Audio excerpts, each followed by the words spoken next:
Hey, everybody, and welcome to the 5 Bytes podcast. I'm your host, Rory Monahan. Coming up on this week's episode, the old Spectre vulnerability raises its ugly head once more. Also, a roundup of this month's Patch Tuesday news. And an Apple executive's comments on the future of search sent Google's value plummeting. For this and more, keep listening to this episode of the podcast, which, of course, as always, is brought to you by my sponsors. And that includes Numescent, the inventors of the first and only cloud-native container management platform for Windows desktops. And also brought to you by Master Packager, an application packaging software that helps you build packages that end users love, enterprises want, and the Windows OS needs. If you enjoy the show each week, you have these awesome sponsors to thank. And now for some news. Well, it's Patch Tuesday again, or at least it was a few days ago. And this time around in the Windows updates, Microsoft has addressed 72 flaws, including 5 actively exploited and 2 publicly disclosed zero-day vulnerabilities. A complete roundup of the vulnerabilities patched for this month included 17 elevation of privilege vulnerabilities, 2 security feature bypass vulnerabilities, 28 remote code execution vulnerabilities, 15 information disclosure vulnerabilities, 7 denial of service vulnerabilities, and 2 spoofing vulnerabilities. The publicly disclosed zero-day vulnerabilities are CVE-2025-26685, and this one is with Microsoft Defender. It's an identity spoofing vulnerability. Unfortunately for this one, the vulnerability allows an unauthenticated attack to spoof another account. Improper authentication in Defender for identity allows an unauthorized attacker to perform spoofing over an adjacent network. So there is some mitigating factors there. The attacker would need to gain LAN access. Microsoft attributed the discovery of this flaw to Joshua Morel at NetSPI. The other zero-day vulnerability was CVE-2025, and this one is a Visual Studio remote code execution vulnerability. Again, this one can be exploited by an unauthenticated attacker. Microsoft said that through improper neutralization of special elements used in a command or command injection in Visual Studio, it allows an unauthorized attacker to execute code locally. There were many other vulnerabilities obviously patched this month, including some that are being exploited. And that includes CVE-2025-32701 and 32706, which were both Windows Common Log File System Driver elevation of privilege vulnerabilities, and as the name suggests, this gives attackers system privileges. While they're both kind of the same, I would say root cause, but they both involve the Common Log File System Driver, they are exploited in different ways. I'll share a link to the article that I'm referencing for this story, which is from bleepycomputer.com, if you want to dig into more of the vulnerabilities for yourself. Obviously, I can't do that on this episode. And of course, there are also some vulnerabilities patched by other vendors at this time, such as Apple, Cisco, Intel, and more. One of the recently disclosed vulnerabilities in time for Patch Tuesday is a new branch privilege injection flaw in all modern Intel CPUs, which allows attackers to leak sensitive data from memory regions allocated to privileged software like the operating system kernel. Typically, these regions are populated with information like passwords, cryptographic keys, memory of the processes, and kernel data structures, so protecting them from leakage is crucial. According to ETH Zurich researchers Saudra Ruge, Ones Wickner, and Kaveh Ravazi, Spectre v2 mitigations held in place and provided some protection for 6 years, but this latest branch predictor race conditions exploit effectively bypasses them. So, remember Spectre and Meltdown? I do, because I had to cover them every week for a long, long time on this podcast. Please, don't take me back. Well, researchers demonstrated an attack on Ubuntu version 24.04 with default mitigations enabled to read the contents of the /etc/shadow file containing hashed account passwords. The exploit can achieve peak leak rates of 5.6 KB per second at 99.8% accuracy. The computer reports that although the attack was demonstrated on Linux, the flaw is present on the hardware level, so it's theoretically exploitable on Windows too. CVE-2024- 45332 impacts all Intel CPUs from the 9th generation onward, including Coffee Lake, Comet Lake, Rocket Lake, Alder Lake, and Raptor Lake. And it looks like they even did notice that this could be exploited on some of the older hardware too, but they haven't done extensive testing all the way back. But even so, if you go back far enough, they think that some of the really old hardware may not be vulnerable to this, as they do not support enhanced indirect branch restricted speculation, so it's less relevant for this specific exploit. So hey, if you're on very old hardware, you might be in luck. If you're on maybe a little bit old hardware, probably not. On this, Intel told bleepingcomputer.com, quote, "We appreciate the work done by ETH Zurich on this research and collaboration on coordinated public disclosure. Intel is strengthening its Spectre v2 hardware mitigations and recommends customers contact their system manufacturer for the appropriate update. To date, Intel is not aware of any real-world exploits of transient execution vulnerabilities." End quote. And BleepComputer.com's article features a table of affected models too, so if you want to see if your model is currently vulnerable, I'll share a link to that with this episode, which is episode 386, and you'll find it over at 5bytespodcast.com. In an update to a recent story I covered about an attack on the UK retailer M&S, or Marks & Spencer, the retailer has now shared an update where they indicated that customer data has been taken, including names, addresses, phone numbers, and order histories. Fortunately, it appears passwords and payment information has not been compromised. At the time of scripting this podcast, they were still not taking online orders, and I even noticed this when visiting my closest M&S Foods location about 2 days before recording this episode. In a note to shoppers, Stuart Mackin, the retailer's chief executive, said, quote, "Everyone at M&S is working around the clock to get things back to normal for our customers as quickly as possible, and we are very sorry for any inconvenience they have experienced." End quote. Analysts at investment bank Citi said that M&S was likely to face material fines because the attackers or hackers had been able to access customer data. More than £1.2 billion have been wiped off the value of M&S since it first admitted that it had been targeted by hackers amid investor concerns about the financial hit from legal action, as well as lost sales from closure of its website and low availability of some products in its stores. Russ Mould, the investment director at the financial broker A.J. Bell, according to the Guardian newspaper, added that the data breach meant M&S has a big mountain to climb to win back shoppers' trust. And to be fair, people in the InfoSec community still continue to say that M&S have handled this very well. And now, I mean, to people that are not privy to tech and don't follow all these stories of breaches and attacks and stuff like that, they may not see it that way, right? They just see it as inconvenience and disruption. They're not going to trust M&S anymore because they've handled this well, whereas maybe security people will be like, oh, well, I trust them because at least they're transparent. But yeah, I guess we'll have to see how this develops. Hopefully it holds true that payment information and also any other sensitive information like passwords has not been compromised, but that seems to be the case right now.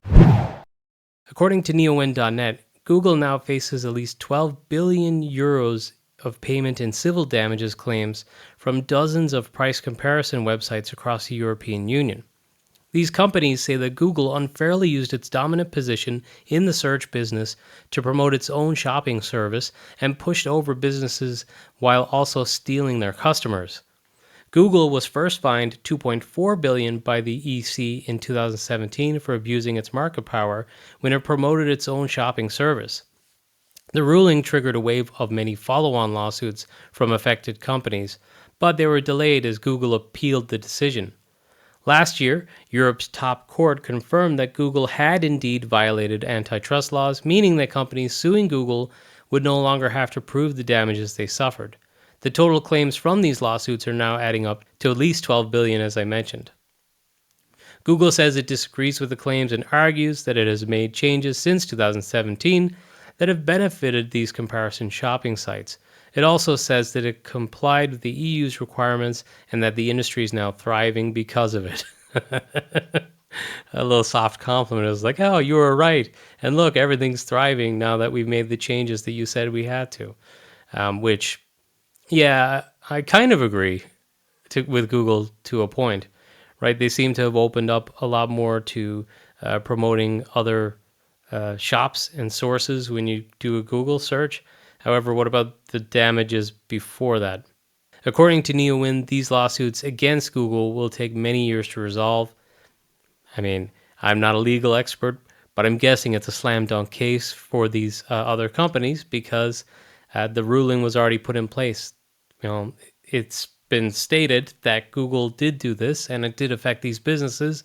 Therefore, why wouldn't they be able to get their claim? But I guess we'll wait and see. Unfortunately, Microsoft announced on Tuesday that it's laying off more than 6,000 employees, which is around 3% of the company's entire workforce. These are the biggest job cuts at Microsoft since it laid off 10,000 employees in 2023, and it will impact employees across Microsoft's businesses, according to The Verge. Job cuts will impact all levels of Microsoft, including Microsoft owns LinkedIn and some of their international offices. Early reports also indicate that the Windows team has been impacted, as have Xbox, GitHub, and Azure. And I know just locally there's a Microsoft office in Dublin, and our main public broadcaster, RTE, was reporting about fears that there would be layoffs there. So unfortunately, this is going to be something with widespread impact. 6,000 is pretty significant. Unfortunately, I mean, we've seen in this industry over the last 3 or 4 years now that it seems like this trend is not stopping. And if anything, investment in AI by these large tech companies is just making the problem worse in terms of layoffs. So my heart goes out to those who are affected by this. I hope you're able to land something. Earlier this month, Microsoft confirmed a problem with Classic Outlook, wherein typing would lead to high CPU usage and system resource hogging. The company said that the processor utilization would hit as high as 30 to 50%. There was a workaround of going back to the semi-annual channel release to resolve the problem, but now the issue also presents in that version. There is a way to set the version to an unaffected release of Office via a command as a workaround, but unfortunately it's not recommended, so hopefully Microsoft provides a permanent fix soon. The US CISA has warned critical infrastructure organizations of unsophisticated threat actors actively targeting the US oil and natural gas sectors. While these attacks use very basic tactics to compromise their targets' industrial control systems and operational technology equipment, the CISA also cautioned that they could still lead to significant impact, including physical damage and disruptions. The cybersecurity agency said, quote, CISA is increasingly aware of unsophisticated cyber actors targeting ICS/SCADA systems within U.S. critical infrastructure sectors, specifically in energy and transportation systems. End quote. In a joint advisory issued with the FBI, the EPA, and the Department of Energy, CISA also shared detailed guidance to help network defenders reduce the risk of potential breaches.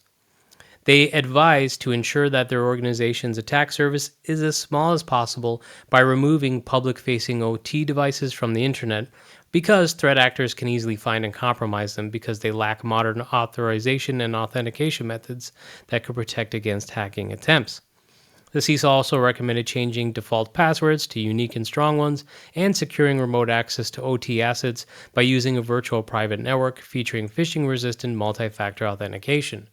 The Joint Advisory also advises segmenting IT and OT networks using demilitarized zones to separate local area networks from untrusted networks and practicing reverting to manual controls to quickly restore operations in the event of an incident.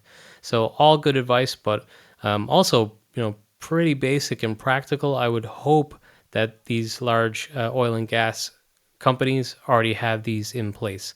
But if you work in that and you're not sure, best find out. I'm going to have a bunch of quick hit stories in the rest of the episode, or well, for most of the rest of the episode, just to catch up on some backlog since it's been so long between episodes. So apologies, but hey, maybe you prefer this. Okay, first up, Microsoft is deprecating its image editor, image hover menus, mini menus, the built-in video upscaler, and the Wallet Hub features from Microsoft Edge in version 137. They did also, however, make improvements in version 137, such as to the picture-in-picture playback features, additional language support for PDFs, and more. And I'll share a link if you want to see what else has been added and more information on what has been removed, and I'll share that with this episode. Microsoft has recently reported its commitment to Microsoft 365 apps on Windows 10 into 2028, which I think makes sense because this will align with the timeline for the extended security update cycle for those customers who opt to extend their Windows 10 support and pay for it. NewWin.net reports that Microsoft has also just announced that Fedora Linux is now officially supported as a Windows subsystem for Linux distribution, which I'm surprised it took this long because Fedora is one of the most popular distros. So, but hey, it's there now. Microsoft has formally shuttered the Skype app and service after announcing in February that Skype was being axed in favor of Microsoft Teams. Hopefully, you've already switched over to Teams Dialpad or ported your Skype number to an alternative service such as Twilio, Zoom, or maybe Google Chat, at least for those in the US. I know it's a little trickier in Europe if you've got like a US-based number, but hopefully you've moved by now. Sad day because Skype was awesome in its day, but unfortunately, this is the wind of change. This is the direction of travel. It is what it is. Users of ChatGPT have noticed a new Save the Report as a PDF option in the Deep Research feature. In addition, OpenAI is rolling out a new GitHub connector for ChatGPT Deep Research for those with a Teams subscription. So kind of cool. Deep Research was obviously released relatively recently, and it tends to spit out a lot of data or information, so it'd be nice to be able to extract that into a PDF. Some users based in the US have reported seeing a new AI mode option on Google, replacing the old school I'm feeling lucky feature that brings up a random search query result, just for those who are feeling bored. It's not guaranteed that this I'm feeling lucky option will be officially replaced by AI mode in future, but some have been seeing it at least.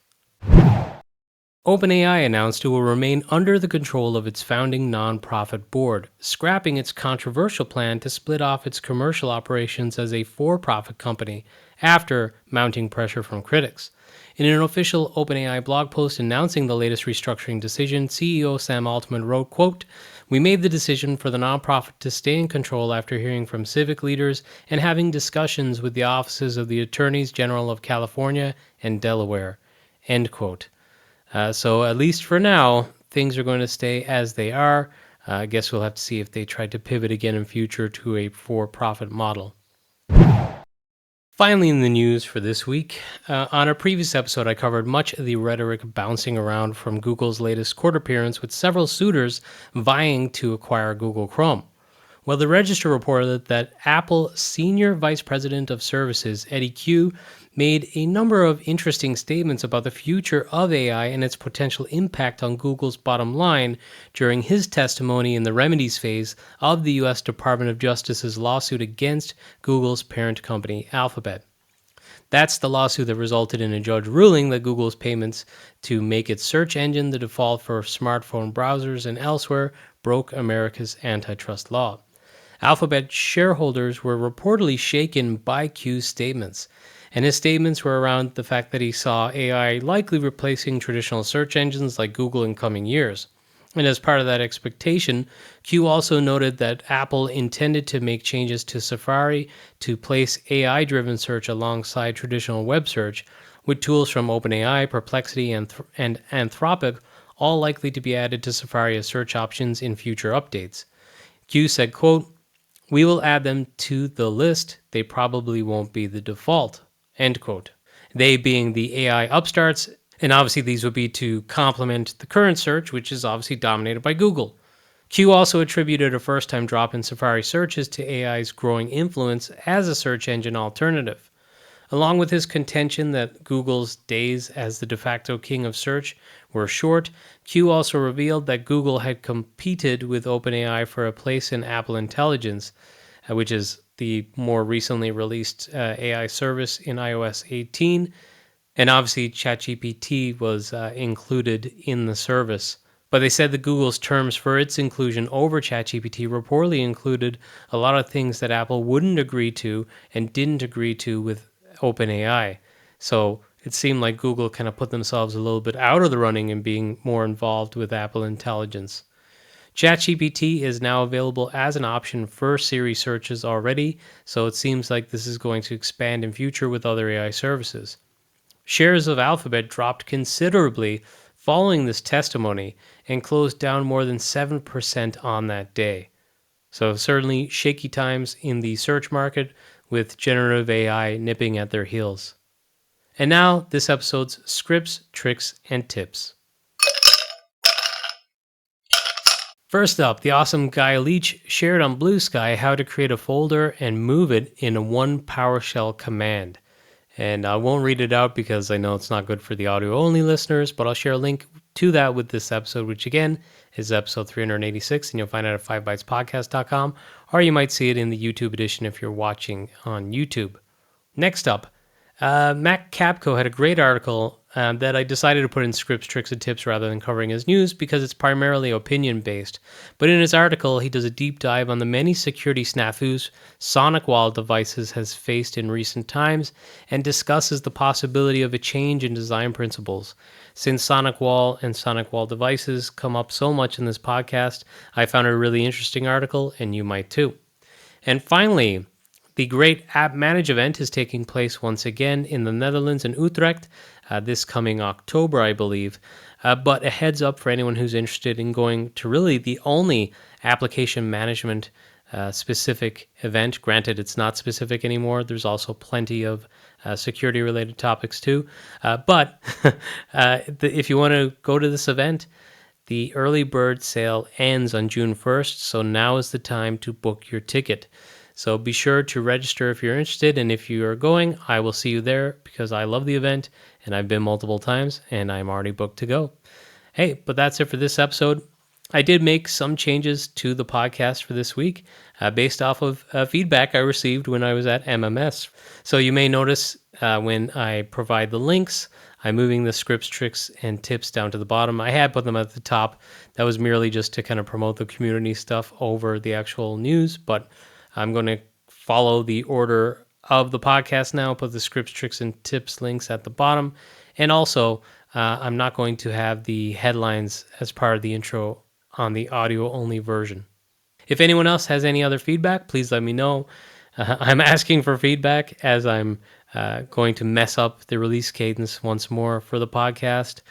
Unfortunately, I do have a day job. Well, actually, it's fortunate I have a day job, but unfortunately, when I have to travel for that day job, it affects the release cadence and when I can get the podcast out. And I am traveling again next week, and I'm actually going to be traveling, I think, the week after that, and then I'm going to be traveling another week after that again, so the podcast episodes are probably going to be coming out at odd times, but I will do my best to still get them out every week regardless. So thank you for your patience, and hey, if you enjoyed the podcast, be sure to rate it on your podcast platform of choice, and I'll catch you next week.